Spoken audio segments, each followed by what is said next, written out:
Hello students, आज हमें पढ़ना है ग्रेविटेशन का एक बहुत ही इंपॉर्टेंट फंडामेंटल टॉपिक जिसका नाम है Kepler's laws of planetary motion. अच्छा, प्लैनेट क्या होते हैं ये आपको पता होगा।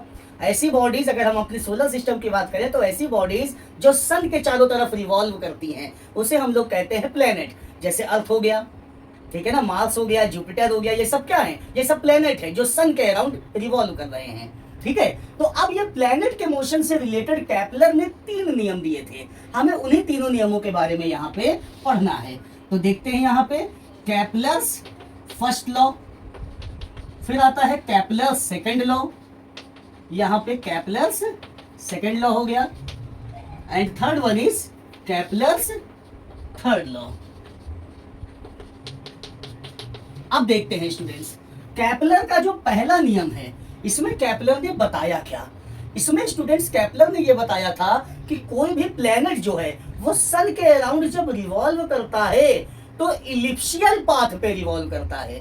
इलिप्स का मतलब क्या होता है? लंबा सर्किल। देखते हैं कैसे। जैसे कि ये हो गया सन, ठीक है ना, हमारे सोलर सिस्टम की बात करना, ये हो गया सन और ये हो गया स्टूडेंट्स अर्थ।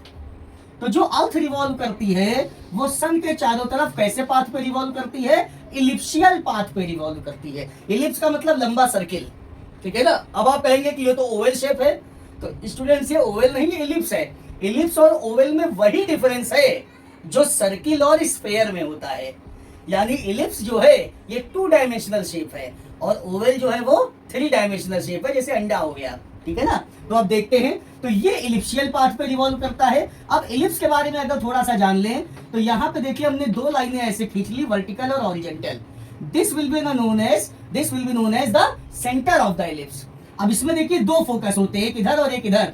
तो सन जो है वो किसी एक फोकस पे सिचुएटेड होगा। ये सन को हमने एस से रिप्रेजेंट कर दिया, प्लेनेट को हमने पी से रिप्रेजेंट कर दिया। इसको हम लोग कहते हैं मेजर एक्सिस या लॉन्ग एक्सिस कहते हैं। इसको हम लोग कहते हैं शॉर्ट एक्सिस या minor axis. Generally major axis को रिप्रेजेंट करते हैं ए से। तो अगर हम पूरी मेजर एक्सिस ले लेंगे तो स्टूडेंट्स हो जाएगा 2a। अगर हम शॉर्ट एक्सिस की बात करें तो इसको रिप्रेजेंट करते हैं b से, और अगर पूरी ले लेंगे तो हो जाएगा 2b, ठीक है ना। अगर हम इलिप्स के एरिया की बात करें तो एरिया का फॉर्मूला होता है पाई ab। अगर हम एक लाइन ड्रॉ करें जो फोकस से होकर के जाती है तो इसको हम लोग कहते हैं लैटिस रेक्टम। परपेंडिकुलर लाइन है जो फोकस से होकर के जा रही है, इसको हम लोग कहते हैं लैटिस रेक्टम, और इसकी वैल्यू होती है 2b² a, ठीक है ना। ये जब अभी डेरिवेशन हम लोग करेंगे अगले लेक्चर में तो बहुत काम आने वाला है। तो देखिए केपलर ने फर्स्ट लॉ में क्या कहा था स्टूडेंट्स, केपलर ने फर्स्ट लॉ में क्या कहा था कि the planet revolves around the sun in an elliptical path and the sun is situated at one focus of that ellipse। यानी कोई भी प्लेनेट जो है वो सन के अराउंड इलिप्शियल पाथ पे रिवॉल्व करता है और सन उस इलिप्शियल पाथ के किसी एक फोकस पे सिचुएटेड होता है। इसमें एक फोकस ये है और एक फोकस इधर होगा, तो या तो सन इधर होगा या सन इधर होगा। तो यानी ये प्लेनेट के ऑर्बिट को डिस्क्राइब करता हुआ लॉ है। तो ये जो केपलर का फर्स्ट लॉ है स्टूडेंट्स, इसको हम लोग लॉ ऑफ ऑर्बिट्स भी कहते हैं। याद रखिएगा, इसको लॉ ऑफ ऑर्बिट्स भी कहा जाता है। अब आते हैं केपलर के सेकंड लॉ पे। तो देखिए केपलर का सेकंड लॉ क्या कहता है।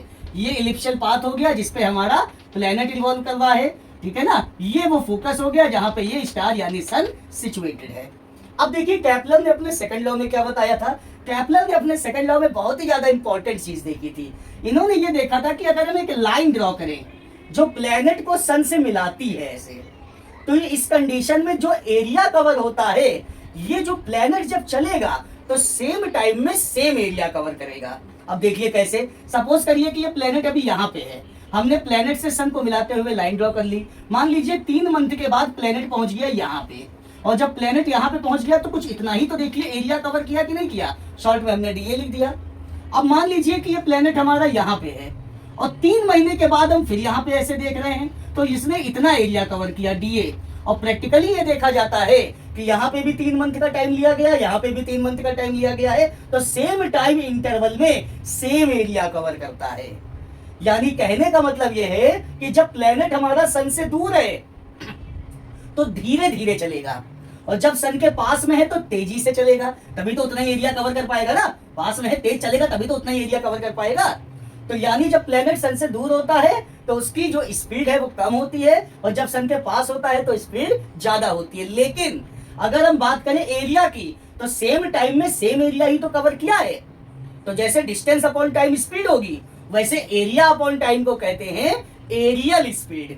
तो हम ये कहेंगे कि जो एरियल स्पीड है, areal speed of the planet is constant because the planet is travelling same area in same time interval. तो अगर हम बात करें एरियल स्पीड की, तो स्पीड का फॉर्मूला डिस्टेंस अपॉन टाइम, और एरियल स्पीड का formula students area upon time means DA upon DT will be equal to the constant. ये बताया था केपलर ने अपने सेकंड लॉ में।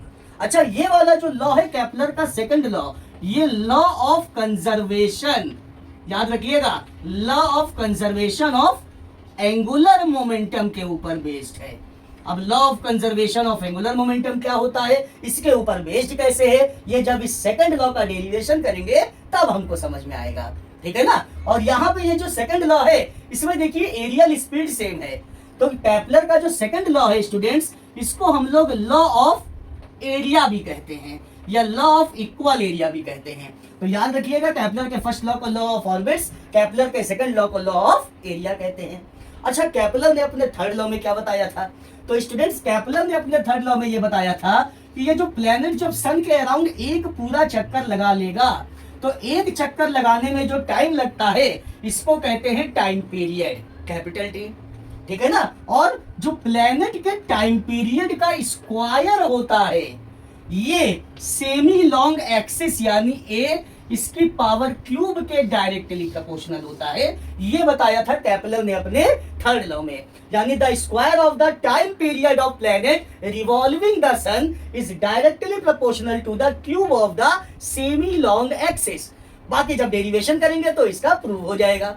अच्छा, ये जो केपलर का थर्ड लॉ है, इसको स्टूडेंट्स लॉ ऑफ पीरियड भी कहा जाता है। क्यों? क्योंकि ये टाइम पीरियड से रिलेटेड लॉ दिया गया है। तो आई होप कि आपको केपलर के तीनों नियम समझ में आ गए होंगे, इनकी बेसिक इंफॉर्मेशन क्या है ये आपको समझ में आ गया होगा। कोई प्रॉब्लम हो तो कमेंट सेक्शन में आए। Thank you.